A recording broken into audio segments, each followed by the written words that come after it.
Hello and welcome to another Lamp Bible Study. My name is James, your host and Bible reader for Lamp Bible Study. And again, today has been a very good day. I was able to once again accomplish a lot. Thank you. Many blessings from the Lord. And I appreciate it. And I'm so humbly grateful for his love and his guidance. And let's see here. I pray and hope that everything's been going well with you. And if not, welcome to another Lamp Bible Study.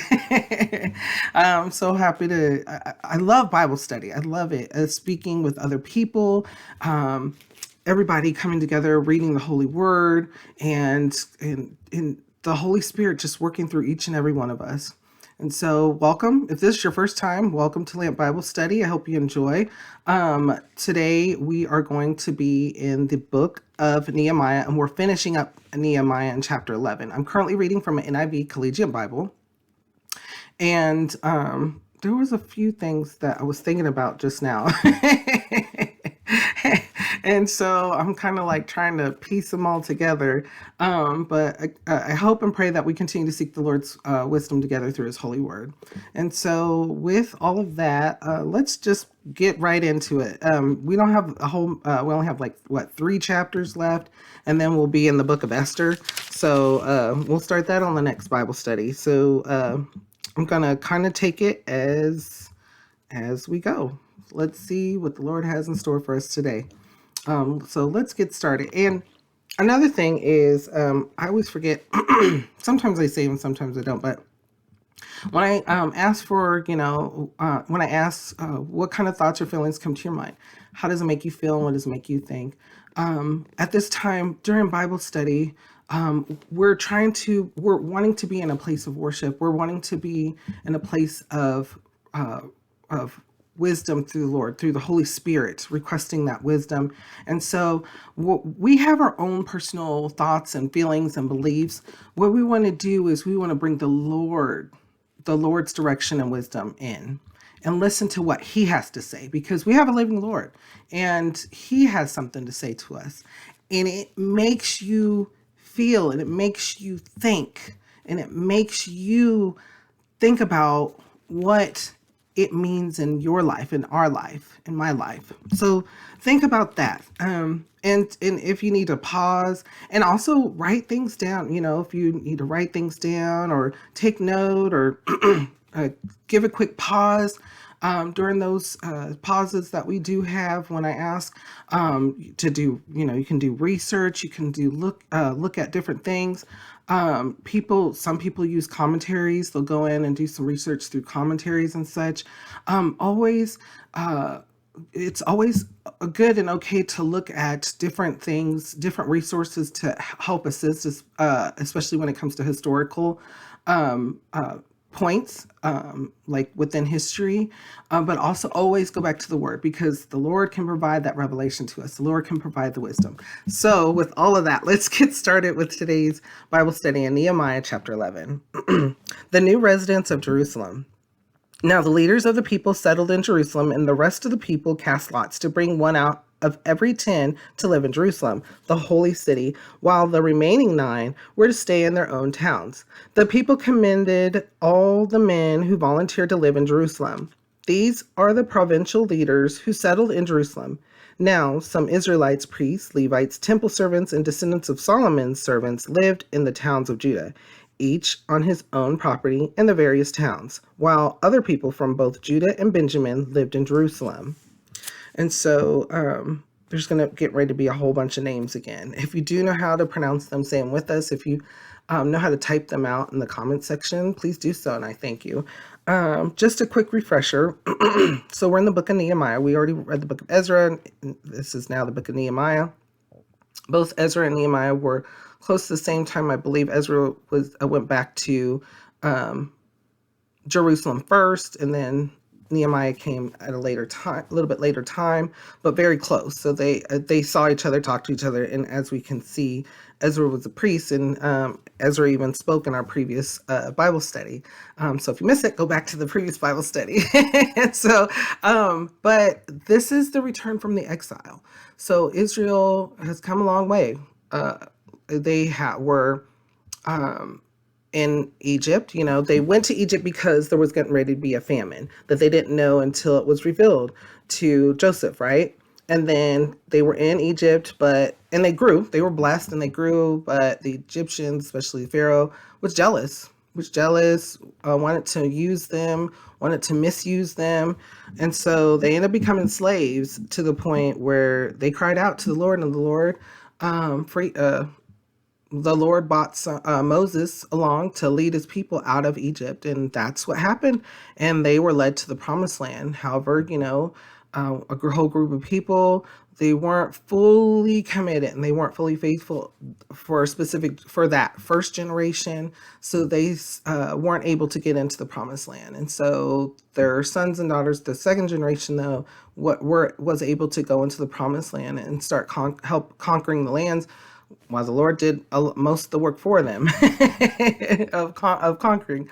And so they lived in the land of the Canaanites, and they were blessed. Everything that they did was blessed. And with that blessing, they slowly started not praising the Lord, not giving gratitude to the Lord, not humbling themselves, not thanking the Lord for everything that he's blessed them and protected them. And so slowly but surely, they started worshiping and doing things that the Canaanites had done, the detestable practices that the previous peoples of the lands had done, and they did it just as much, even more so. And so the Lord sent prophet after prophet after these people to guide them and back to worshiping the Lord. And sometimes it worked, and then other times it just kept. It was like a repetition to the point where they stopped listening completely to the prophets, and to the seers and the people that the Lord was sending. So part of the whole thing before even getting into the promised land was the covenant, and the covenant was to continue to worship the Lord, and if not, there would be consequences. And so half the people of Israel went onto one mount and said the blessings, and then the other half went to the other mount and said the cursings, saying that if they stopped worshiping the Lord, they stopped following the laws and the commands, that they would be exiled. That punishment would happen and they would end up exiled. And that's what happened. They were exiled. They were taken to Babylon in Syria, and they were there for a while. And we're going to read in the next book, in Esther, that has something to do with part of the exile time. But so we're going to kind of go back and forth a little bit in time. But that's how the Bible plays a little bit in the especially in the Old Testament. But we see that there was always hope. There was always hope.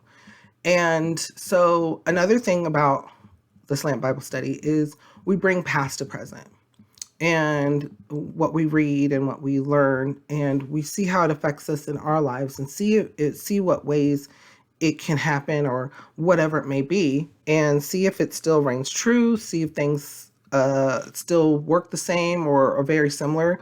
And in all cases, pretty much to this day. So now they're coming back. The Lord had softened the king's hearts, that all the king's hearts, that they had not abused the Hebrews, the Jews, the Israelites, and so they were able to go back. They were able to go back after a certain period of, I believe it was at least 40 years, or please correct me if I'm wrong in the comments, but over a certain time period, and then they were able to go back, and that's where we're at now. They went back, they started rebuilding. In fact, Ezra had went back specifically earlier, after the time of exile was complete. He was one of the first ones to go back and start building, but then there were people that were against them, people of the land, people that believe in the Lord, etc., that were against them. And so Nehemiah came with authority. He came with the king's blessing and the ability to get things to help rebuild Jerusalem, rebuild the temple, of the Lord. And so that started happening again. And both Ezra and Nehemiah were able to help through the Lord, with the Lord's help, encourage the people and show that the Lord was protecting them and guiding them, and the hope. Because at first, because they realized, once they found the book of the law, I know this is a lot, right? I'm trying to get us all caught up. But once they realized that they had not been following the laws and the commands and decrees, because this is generations further down the line, from the exile, that they were upset. Here was Israel, this great and mighty nation, with their own king, and they were able to worship the Lord, and now they are subjects, and they're subjects still. However, they're blessed because they're not persecuted. They're being able to rebuild the land and rebuild Jerusalem. And so right now, that's where we're at currently.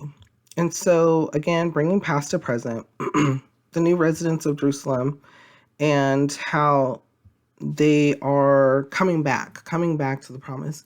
Think about that in our lives. Sometimes we get led astray.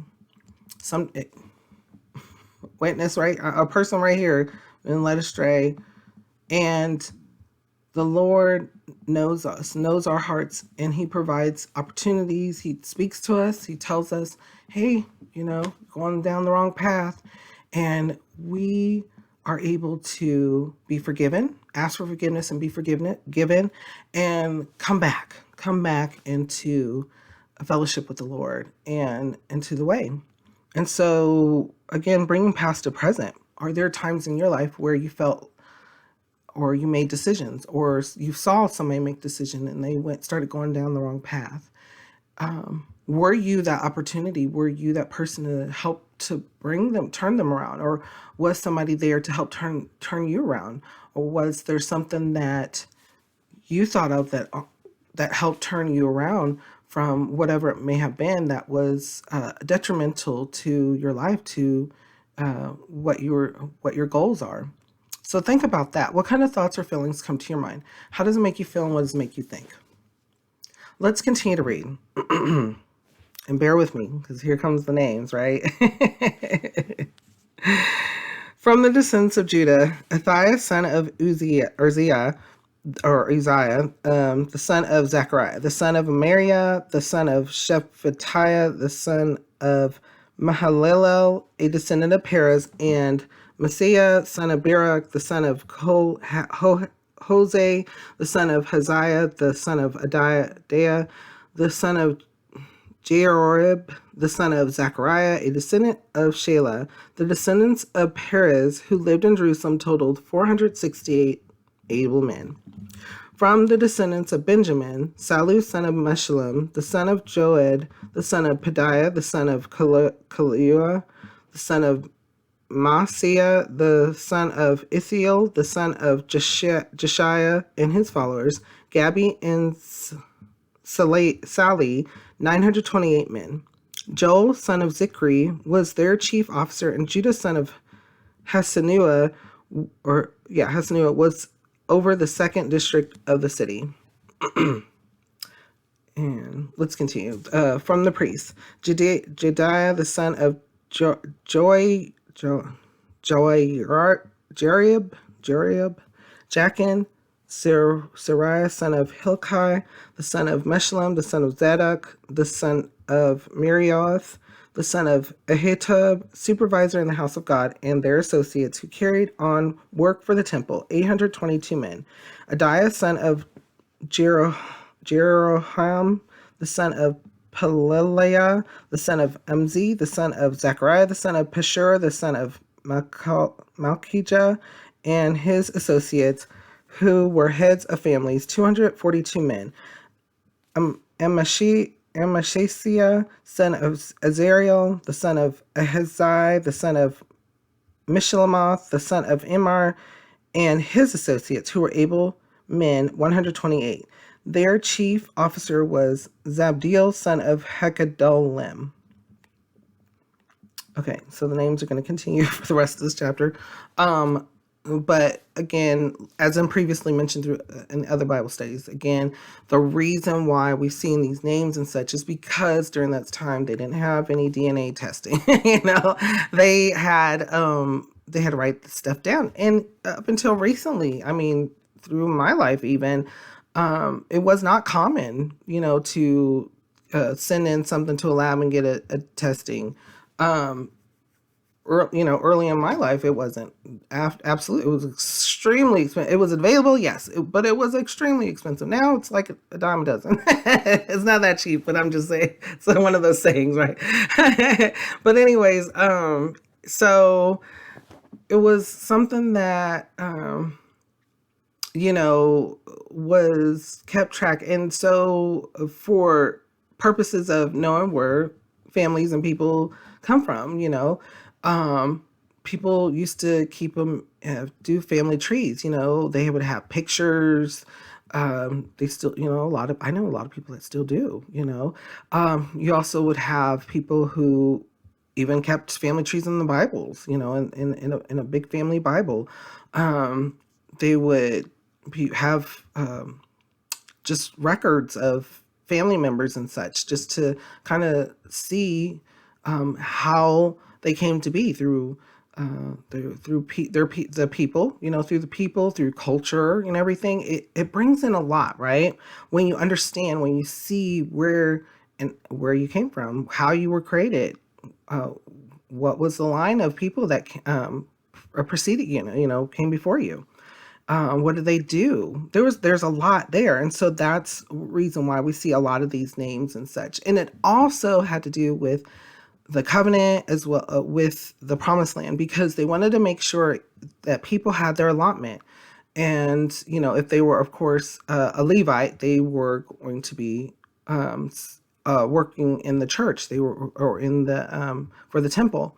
And so that's another thing, was to make sure that the allotments were still given fairly and following the covenant and the commands and laws and decrees. So there was a lot there, and that's a lot of the reason why.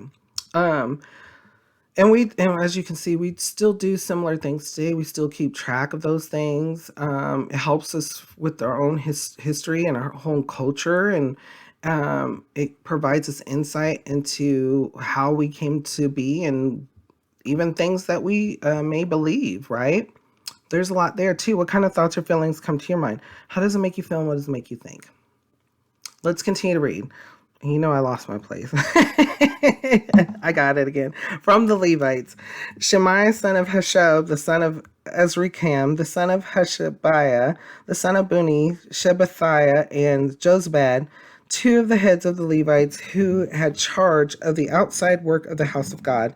Mattaniah, son of Micah, the son of Zabdi, the son of Asaph, the director who led in thanksgiving and prayer. Interesting, right? And thanksgiving and prayer. That is, I'm trying to think if this is going to be posted Thanksgiving weekend or it's week or not. I can't remember. It might be. I'm not quite sure. I can't remember, but that's a holiday, close that's happening.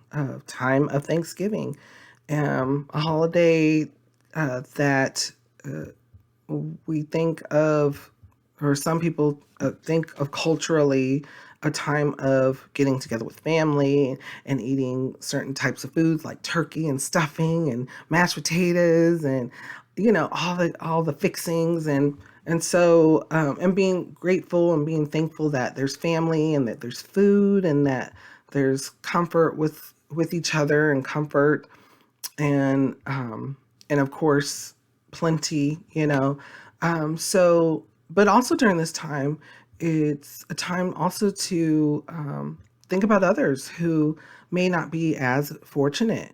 This is typically the time where people think about others and start doing things, maybe giving to the local shelters, or giving, helping out, donating, doing things that that would help others as well.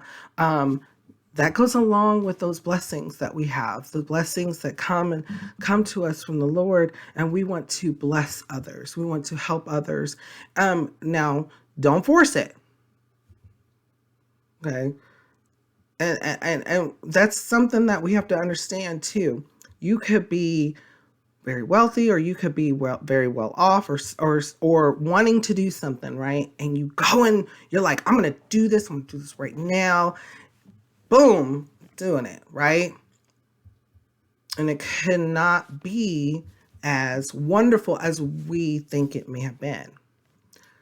Always go to the Lord. Go to the Lord. Go to the Lord, because the Lord will provide you guidance. He will provide that peace. He will provide that understanding. He will let us know, okay, the time is now.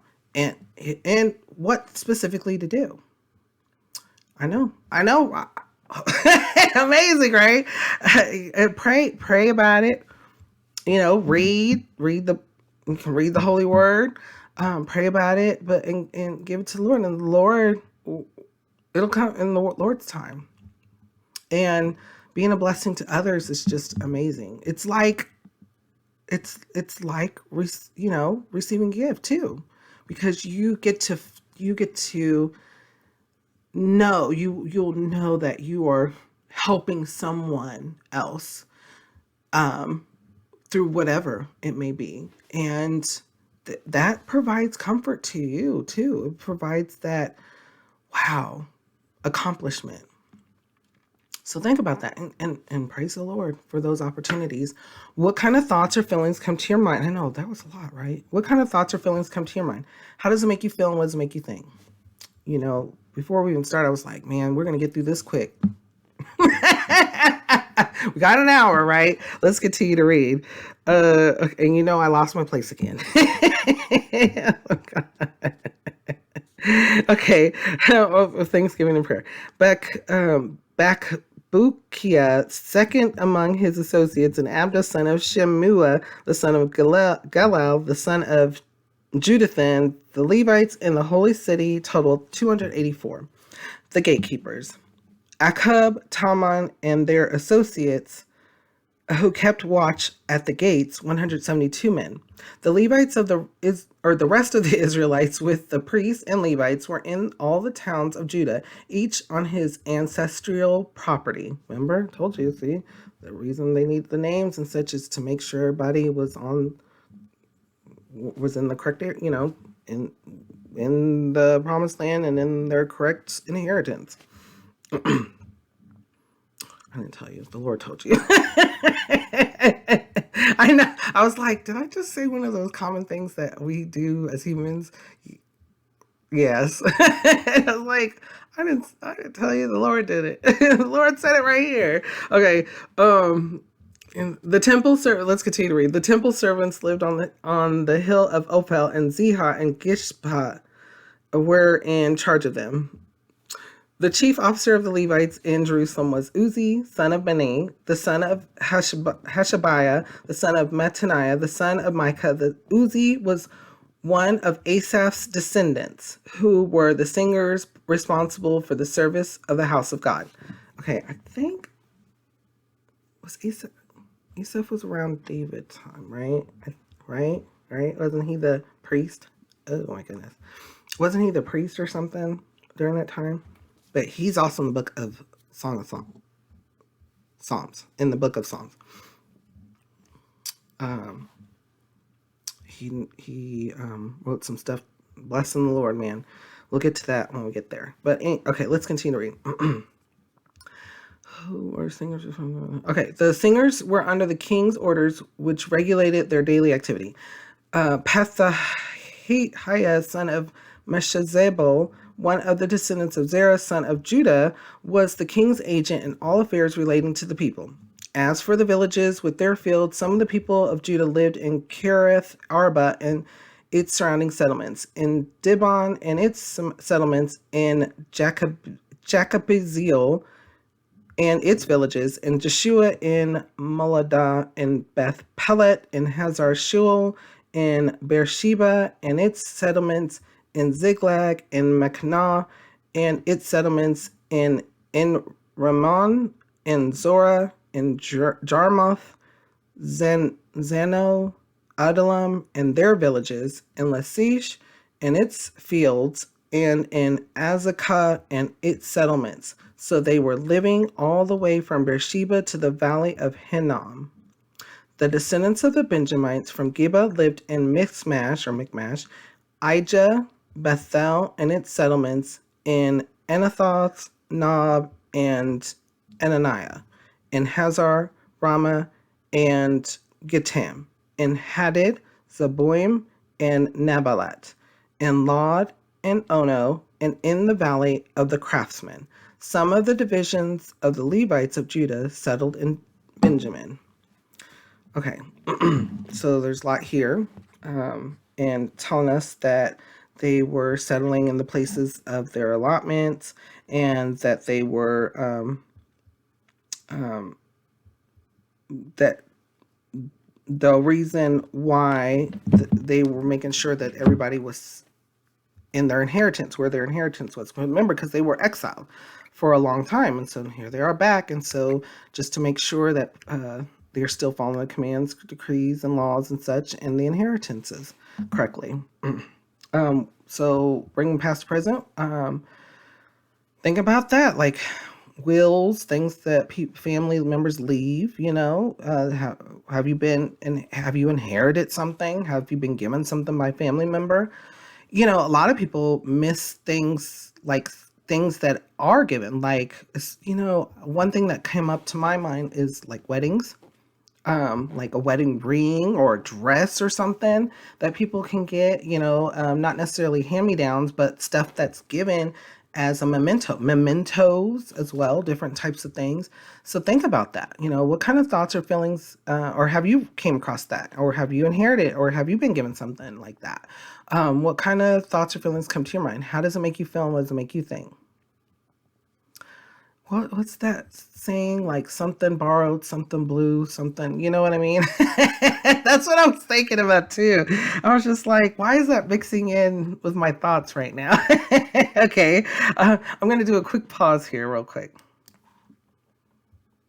Okay, and so let's continue to read. Priests and Levites. These were the priests and Levites who returned with Zerubbabel, son of Shealtiel, and with Jeshua, Sariah, Jeremiah, Ezra, Amariah, Melech, Hattush, Shechaniah, Rehum, Meremoth, Iddo, Ginnethon, Abijah, Mijamin, Modiah, Bilgah, Shemaiah, Jeorab, Jediah, Salu, Amak, Hilkiah, and Jediah. These were the leaders of the priests and their associates in the days of Jeshua. The Levites were Jeshua, Benui,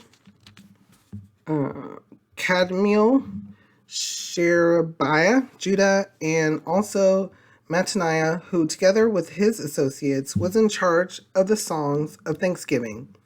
Bakbukiah and Uni, their associates, stood opposite them in the services. Still a lot more names to go, so bear with us. Jeshua was the father of Joachim, Joachim the father of Eliashib, Eliashib the father of Joiada, Joiada the father of Jonathan, and Jonathan the father of Jaddua. In the days of Joachim, these were the heads of the priestly families. Of Sarai, their Sariah's family, Moriah. Of Jeremiah's, Hananiah. Of Ezra's, Meshullam. Of Amariah's, Jehonan. Of Melech, Jonathan. Of Zechariah's, Joseph. Harim's, Adnah. Oh, I'm sorry, I'm missing the ofs. Of Melech, Jonathan. Of Zechariah, Joseph. Of Harim's, Adnah. Of Meremoth, Helkai. Of Iddos, Zechariah. Of Ginnethon's, Meshullam. Of Abijah's, Zikri. Of Minamim's, and of Madiah's, Piltai. Of Bilgah's, Shemua. of Shemaiah's Jonathan, of Joyrib Mattaniah, of Jediah's Uzi, of Saluz Kalai, of Amok's Eber, of Hilkiah's Hashabiah, of Jediah's Nathaniel. The family heads of the Levites in the days of Eliashib, Joiada, Jehonan, and Jaddua, as well as those of the priests, were recorded in the reign of Darius the Persian. The family heads among the descendants of Levi up to the time of Johanan, son of Eliashib, were recorded in the book of the Annals. And the leaders of the Levites were Hashabiah, Sherebiah, Jeshua, son of Kadmiel, and their associates, who stood opposite them to give praise and thanksgiving. One section responded to the other, as prescribed by David, the man of God. So the Lord had given more, commands and stuff, including how to worship, how to sing, where to be at, and when they are giving praise and such. It's a lot of detail. And details are important. Details are important all throughout the Bible, past to present. Oh, actually, I'm going to finish here. Let's continue real quick. Mattaniah, Bakabukiah, Obadiah, Meshullam, Talmon, and Akub were gatekeepers who guarded the storerooms at the gates. They served in the days of Joachim, son of Jeshua, the son of Jozadak, and in the days of Nehemiah, the governor and of Ezra the priest and scribe. So this had been brought up in a previous Bible study too, about details and how important are details, right? Very important, very, very important. Think about it in past to present. Details are extremely important even to today. Think about it when investigators look at all the details. When you're doing research, you research and you look at all the details. When you are cooking, you need all the details. You look for all the details. Everything. A lot of stuff in life that we do and things that we accomplish and or try to learn or make and such. It's all in the details, right? Describing people, details. So think about that. What kind of thoughts or feelings come to your mind? How does it make you feel, and what does it make you think? Let's continue to read. Dedication of the Wall of Jerusalem. At the dedication of the Wall of Jerusalem, the Levites were sought out from where they lived and were brought to Jerusalem to celebrate joyfully the dedication with songs of thanksgiving and with the music of cymbals, harps, and lyres. The singers were also brought together from the region around Jerusalem, from the villages of the Netophathites, from Beth Gilgal, and from the area of Geba and Azmaveth. For the singers had built villages for themselves around Jerusalem. When the priests and Levites had purified themselves ceremonially, they purified the people, the gates, and the wall. Quick pause. Have you been in a choir? Do you know people in the choir? I know, like, even in school, right? You have choirs in school and stuff, choirs in religious settings, choirs, community choirs. There's all kinds of choirs, and it's interesting. It was always an experience, I was in a choir before. It was a very eye-opening experience. It was a very good experience to have for myself. I'm not sure about what kind of your experiences had, or if you know people who have been a part of choirs and such. But there's a lot there, and there's a lot of different things that happen. There's details, how do you sing? Where do you sing? Where do you stand? There's a lot there too. What kind of thoughts or feelings come to your mind? How does it make you feel, and what does it make you think? Let's continue to read. I had the leaders of Judah go up on top of the wall. I also assigned 2 large choirs to give thanks. One was to proceed on top of the wall to the right toward the dung gate.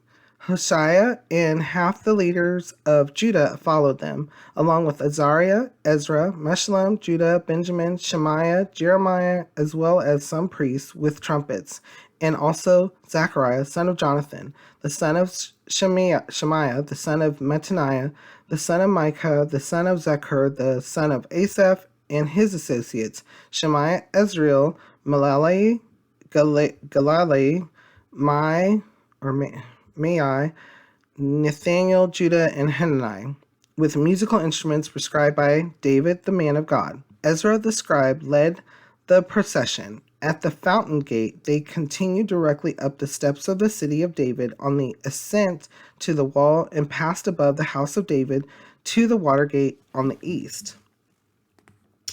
The second choir proceeded in the opposite direction. I followed them on top of the wall, together with half the people past the tower of the ovens to the broad wall. Over the gate of Ephraim, the Jeshanah gate, the fish gate, the tower of Hananel, and the tower of the hundred, as far as the sheep gate. At the gate of the guard, they stopped. They were singing all over, or they were moving all over. The two choirs that gave thanks then took their places in the house of God. So did I, together with half the officials, as well as the priests, Eliakim, Messiah, Menamin, Micaiah, Elionai, Zechariah, and Hanani, with their trumpets, and also Messiah, Shemiah, Eliezer, Uzi, Jehanan, Malchijah, Elam, and Ezer. The choir sang under the direction of Jezariah, and on that day they offered great sacrifices, rejoicing because God had given them great joy. The women and children also rejoiced. The sound of rejoicing in Jerusalem could be heard far away. At that time, men were appointed to be in charge of the storerooms for the contributions, first fruits, and tithes. From the fields around the towns, they were to bring into the storerooms the portions required by the law for the priests and the Levites. For Judah was pleased with the ministering priests and Levites. They performed the service of their God and the service of purification, as did also the singers and gatekeepers, according to the commands of David and his son Solomon. For long ago, in the days of David and Asaph, there had been directors for the singers and for the songs of praise and thanksgiving to God. So in the days of Zerubbabel and of Nehemiah, all Israel contributed to daily portions for the singers and gatekeepers. They also set aside the portion for the other Levites, and the Levites set aside the portion for the descendants of Aaron. So a lot here. So I want to do a quick pause here. Okay. And so could you imagine, like, they were going around, the choirs were singing in all different parts of the town, and they were worshiping the Lord, giving the Lord praise. And then both choirs were meeting, because it was two different choirs going throughout the city, or throughout Jerusalem, and meeting at the temple. And Pastor President, I was thinking about like bands. Bands do that. I would, sometimes we have like parades and stuff, and sometimes there's someone that sings, or sometimes there's choirs that do go around. Christmas carolers. That was one thing that kept popping in my mind. I was like, 'tis the season. And so, have you experienced that? Like, choirs and such, choirs maybe in movement and singing, choirs even giving praise. Think about that. What kind of thoughts or feelings come to your mind? How does it make you feel, and what does it make you think? Let's continue to read. And Nehemiah's final reforms. On that day, the book of Moses was read aloud in the hearing of the people, and there it was found written that no Ammonite or Moabite should ever be admitted into the assembly of God, because they had not met the Israelites with food and water, but had hired Balaam to call a curse down on them. Our God, however, turned the curse into a blessing. When the people heard this law, they excluded from Israel all who were of foreign descent. Just a quick flashback, quick thing. So while Israel had left Egypt and they were headed to the promised land, there were people who didn't like, who were fearful. You could think in some ways they didn't want these people to come and take what they have.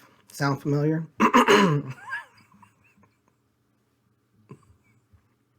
I mean, this one's easy to bring past the present. I'm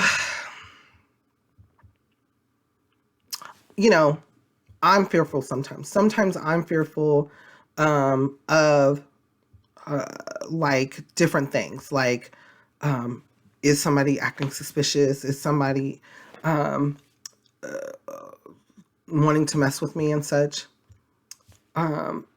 What we can do in those things is find strength in the Lord, pray to the Lord and find strength and find answer. Because sometimes there is an issue. Sometimes that feeling is something. It may be from the Lord telling you, hey, get to stepping. But other times it could even be misguided. It could be even from the devil, unfortunately. A lot of people, and I've noticed more so even today, people enjoy people, right? It's even in here, being around others. However, people also don't want to have something taken for them. But also people overdo it too. They think that everybody or somebody who's brand new or a foreigner or somebody wants to take what they have directly. So where does that fear come from? Because a lot of the times, especially in the Bible over and over again, the Lord tells us, do not be afraid. So in those times, in those cases, we need to give it to the Lord. We also need to pray for those people who live in fear, who think that someone's trying to take what they have, that they may find strength in the Lord. Because when it comes down to it, it's not the other person. The other person could be literally trying to escape whatever it may be, poverty, stricken, like things like not being able to do things, not being able to have freedoms, not being able to have, or running from persecution, trying just to live. And so somebody may come along in complete fear and be a detriment to that person because they're too afraid. They're thinking that their stuff's going to get taken, and that's not the case. So we have to definitely give it to the Lord. Like I mentioned, like I just mentioned previously, sometimes there are things where, hey, there may be an issue, but we need to give it to the Lord. We need to give it to the Lord because the Lord will reveal. The Lord will give us revelation and knowledge and wisdom and understanding, and may turn that fear into something else. May turn around and say, you know what? I was fearful once before, and something similar like this happened to me. I think I'm going to do something else. I'm going to try something else. Lord, what do you have in store? And you'll be amazed. You'll be surprised. Think about that. And so, but during this time, the Ammonites, even Ammonites and Moabites, they went and asked to curse Israel through Balaam. And instead, Balaam, who was someone who did not worship the Lord, who was a person who spoke to spirits, or like a wizard, even back then, right? And he was amazed because God spoke to him. He was like, "Whoa, there's I'm dealing with the holy God." So much so, because that's another thing, God can use anybody. God can use anybody. So much so that Balaam had a prophecy. Do you know what that prophecy is? I'll give you pause it here if you want to take a look, or want to do a quick review. Prophecy. Balaam was talking Balaam went all the way to prophecy about Jesus. Yes. He gave a prophecy about Israel in the future, and he went all the way, said that there will be that person, that ruler, that from specifically, go back. I know, right? It's like, whoa. He didn't say Jesus. He didn't say, but that's what, if the meaning of that prophecy was not only a blessing to Israel, but it was also a prophecy. Amazing. So, before we go on, what kind of thoughts or feelings come to your mind? How does it make you feel, and what does it make you think? Let's continue to read.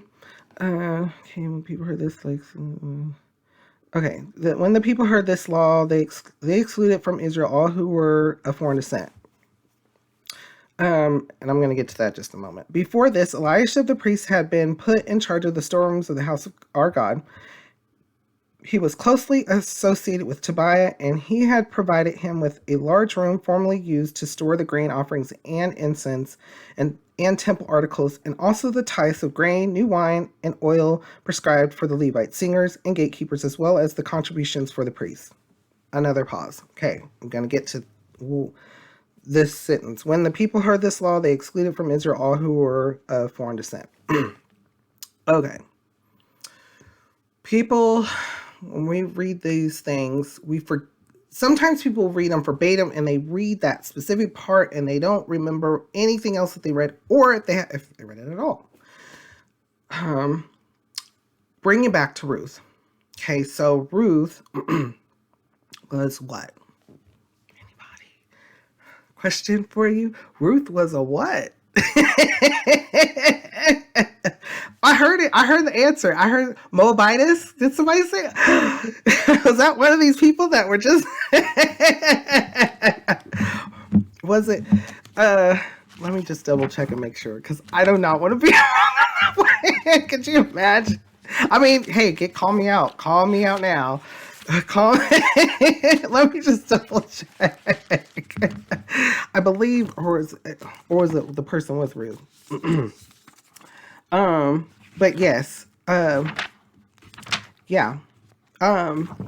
So what they're talking about is they were Israel, and people could come into Israel and be a part of Israel and become Israelite, become Hebrew, become a Jew. They wanted to follow the law and worship the Lord.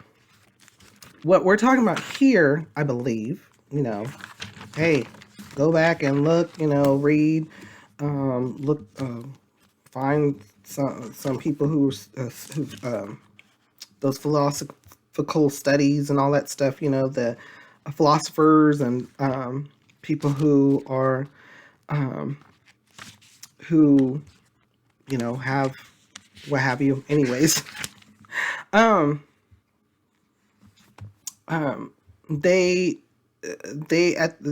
you could become part of Israel, but what these people were people who worshiped their own God, never wanted to become part of Israel. They were just there. They were like, wow, cool. Maybe even people part that were putting a damper into what they were trying to accomplish, rebuilding and such. So the foreigners were people who were not wanting to worship the Lord, didn't care about Israel, didn't care about the people. They were just there. Oh, here we go. I'm here.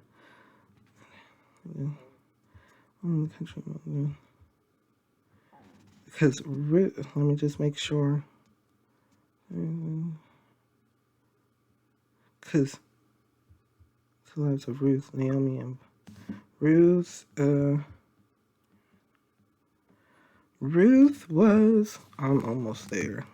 I believe Ruth was Moabitess. Yeah, together with his wife and 2 sons, went to live for a while in the country of Moab. The name, yeah, okay, and they married Moabite women, one named Orpah and the other Ruth. Boom!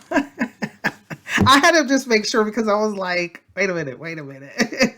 And remember, Ruth, go back to the book of Ruth. That was a Bible study.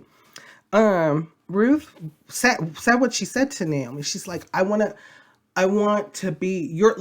your people to be my people. I want to worship your God. I want it to be him to become my Lord and Savior, my Lord and Savior, right? And so what this is Israel separating from the people who were not believing, were just there, may have been misplaced themselves, may have, just people who were just there, not wanting to help, not wanting to be part of Israel. So that's where they're at. And so in order for them to come together, in order for them to not have any distraction, in order for them to not have any people, being a stepping stone, they were able to come together. And I know I'm hearing something in the background. Anyways, they were able to come together and start, okay, letting these people go, letting these people leave the area, and separating themselves because they were wanting to worship the Lord. That's what they were there to do. So before we go on, what kind of thoughts or feelings come to your mind? How does it make you feel and what does it make you think? Okay, I know. Thought this was going to be, we were going to stop early, but didn't. Okay, let's continue to read. But while all this was going on, I was not in Jerusalem, for in the 32nd year of Artaxerxes, king of Babylon, I had returned to the king. Sometime later, I asked his permission and came back to Jerusalem. Remember, he was cupbearer. Nehemiah was cupbearer, and he told the king at the time, him and his wife, that he was upset. And they asked him why. Another, what has happened, right? And they asked him why, and he's like, my people, my land, total turmoil. So the king was like, you know what? Give you my blessing and go back. That's how he was able to go back with authority and with able to get supplies and things that he needed, and being able to do what he needed to do. And so, but he told him, he's like, it's going to be a time, but I'll come back. And so he did. He had to go. He's saying right now, he's like, I had to go back to the king. That's what I said, but I asked to go back. And so I was able to return, right? So here we go. Let's continue reading. So sometime later, I asked his permission and came back to Jerusalem. Here I learned about the evil thing Eliashib had done in providing Tobiah a room in the courts of the house of God. I was greatly displeased and threw all Tobiah's household goods out of the room. He was not happy. I gave orders to purify the rooms, and then I put back into them the equipment of the house of God, with the grain offerings and the incense. I also learned that the portions assigned to the Levites had not been given to them, and that all the Levites and singers responsible for the service had gone back to their own fields. So I rebuked the officials and asked them, why is the house of God neglected? Then I called them together and stationed them at their post. All Judah brought the tithes of grain, new wine, and oil into the storerooms. I put Shelemiah the priest, Zadok the scribe, and a Levite named Pedaiah in charge of the storerooms, and made Hanans, son of Zakur, the son of Mattaniah, their assistant, because these men were considered trustworthy. Right. There's a lot. No, I'm going to pause here. They were made responsible for distributing the supplies to their brothers. Okay, quick pause. Think about that. While the cat's away, the mice will play. Think about all those things. Past to present. Were you in charge and you left and you come back and things were just a hot mess? I know what you're thinking, especially those who are parents. It's easy you're like, yeah, it just happened. Or vice versa. Somebody goes away, do things continue on correctly? Do people listen to each other? Do people listen to the laws and the rules or what may have you? They don't want to do them, when it comes to chores, when it comes to work, whatever it may be, and that can happen. It can it cause disarray. It causes things not to go correctly. And that's what has happened here. Nehemiah left. He had to go back. He asked permission to return. When he gets back, it was just a mess. A mess. They had, even within that time period, they had stopped doing all the commands and the laws and rules that were put in place just in that time frame. How do you think Nehemiah? I mean, we seen how he react. He was like, "No, we got to put this back together." He did it immediately, and why is the house of God neglected? His thought process, his whole path was directed and on the Lord. His eyes were on the Lord for Israel. And so we see that, and the Lord allowed him to go back. The Lord gave him the opportunity from the king once again to go back to Jerusalem. And so we see that. And how do we react today? How when those things happen, what do we see? Whether you're part of an issue or had not been a part of the issue, but you had set things up and then you come back and it was in disarray. What kind of thoughts or feelings come to your mind? How does it make you feel and what does it make you think? Let's continue to read. Okay.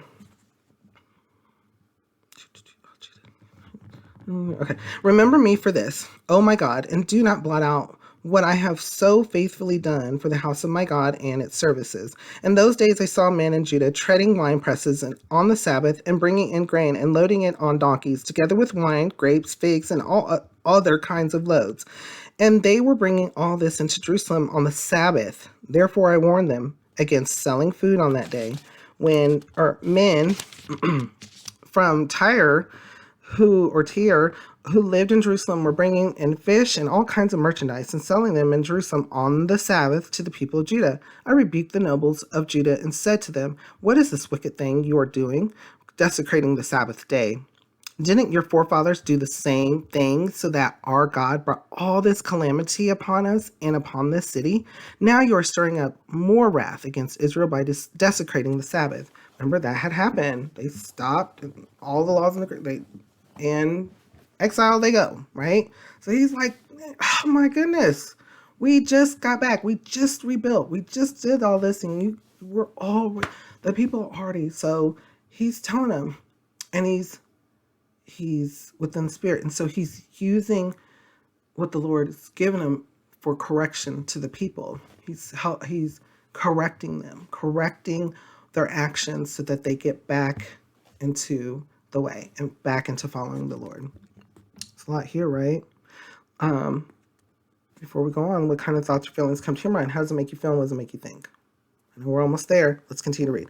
When evening shadows fell on the gates of Jerusalem before the Sabbath, I ordered the doors to be shut and not open until the Sabbath was over. I stationed some of my own men at the gates so that no load could be brought in on the Sabbath day.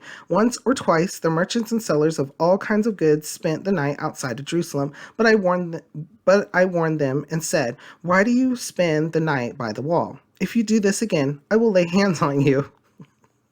From that time on, they no longer came on the Sabbath. Then I commanded the Levites to purify themselves and go and guard the gates in order to keep the Sabbath day holy. He was not happy. Nehemiah was like, if you do this again, I will lay hands on you. Throw in some hands. Nehemiah was not happy. And he was, because he had told them, and then they just kept doing it. And he's like, okay, you do this again, there's going to be some problems, right?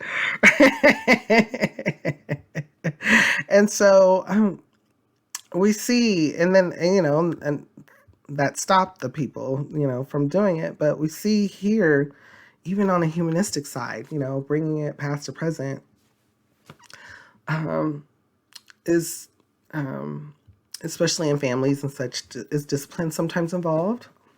Is our actions, like our thought process and our things that we do, sometimes those may get involved. The best thing to do is to go to the Lord, though. The Lord can resolve all of this for us. All of it. All of your troubles. and give you guidance and give you what to say and do. And as you can see, Nehemiah was not happy. He just said one thing and then it stopped, it ceased. So before we go on to finish this, what kind of thoughts or feelings come to your mind? How does it make you feel? What does it make you think? Let's continue to read. Remember me for this also, O my God, and show mercy to me according to your great love. Moreover, in those days I saw men of Judah who had married women from Ashdod, Ammon, and Moab. Half of their children spoke the language of Ashdod or the language of one of the other peoples and did not know how to speak the language of Judah. I rebuked them and called curses down on them. Wow. I beat some of the men and pulled out their hair. Eesh, ouch. I made them take an oath in God's name and said, you are not to give your daughters in marriage to their sons, nor are you to take their daughters in marriage for your sons or for yourselves. Was it not because of marriages like these that Solomon, king of Israel, sinned? Among the many nations, there was no king like him. He was loved by his God, and God made him king over all Israel. But even he was led into sin by foreign women. Must we hear now that you too are doing all this terrible wickedness and are being unfaithful to our God by marrying foreign women? One of the sons of Joiada, son of Eliashib, the high priest, was son-in-law to Sanballat, the Horonite, and drove him away from me. Remember them, O my God, because they defiled the priestly office and the covenant of the priesthood and of the Levites. So I purified the priests and the Levites of everything foreign and assigned them duties, each to his own task. I also made provision for contributions of wood at designated times and for the first fruits. Remember me with favor, oh my God. It was directed to the Lord, right? Talking to the Lord. He was like, Lord, you see everything I'm doing? It's all for you. It's all for you. And I'm doing it, and I hope and pray that you see that. You see that in me, and I was doing it for the people, for you. And so that's how he left it off, right? Bring past to present. Again, or before we bring past to present, again, he was telling them because he was right. Solomon had married a whole bunch of other women from all these different areas that did not worship the Lord, did not want to worship the Lord, have their own God or what have you. And instead of him encouraging them and being someone saying, hey, there actually is a living Lord. We do have a living God. He pleased them. He was like, sure, go ahead, continue. In fact, he built temples and stuff. He built things. He let them do what they wanted to do just so he could, have a good time. Solomon was like, hey, whatever you want, hey, whatever. Let's call, hey, whatever you want. Hey, as long as you, we gonna do this thing. But it was, so he was telling them the truth. He was telling them, let's not, if somebody chooses that they don't want to follow the Lord, they're telling you they don't want to follow the Lord. So why is it that you're continuing trying to have a relationship with them or be with them? Because they're telling you that they don't want to be with the Lord. And so they had just came out of exile and everything, they were starting to worship the Lord. And he was like, we don't need stepping stones, we don't need stuff that's going to prevent us from worshiping the Lord or deter us or make us start being, oh, okay, well, no, you want to do something else, that's fine, No, that was unacceptable to Nehemiah. So he maybe pulled some hair out of some and rebuked them and cursed them. It was like, hey, you keep doing this, and you're gonna be out of here. So, but that's where Nehemiah left it off for us. And so, reading over this and past to present, we can tell people, but people, we can tell people, loved ones, not to do things, we can tell somebody, hey, don't go out and spend all your money, because you want to be able to have rainy day fun. And they may continue and they may go out and spend all the money and then be asking you or asking for money, continue, and it may just be a pattern.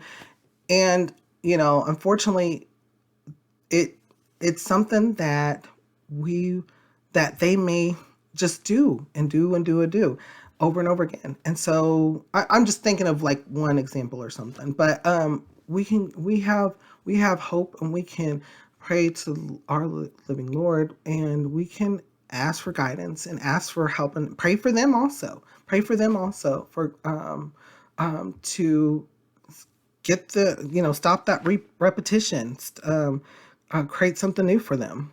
And so that's just one thing that came to my mind about this, and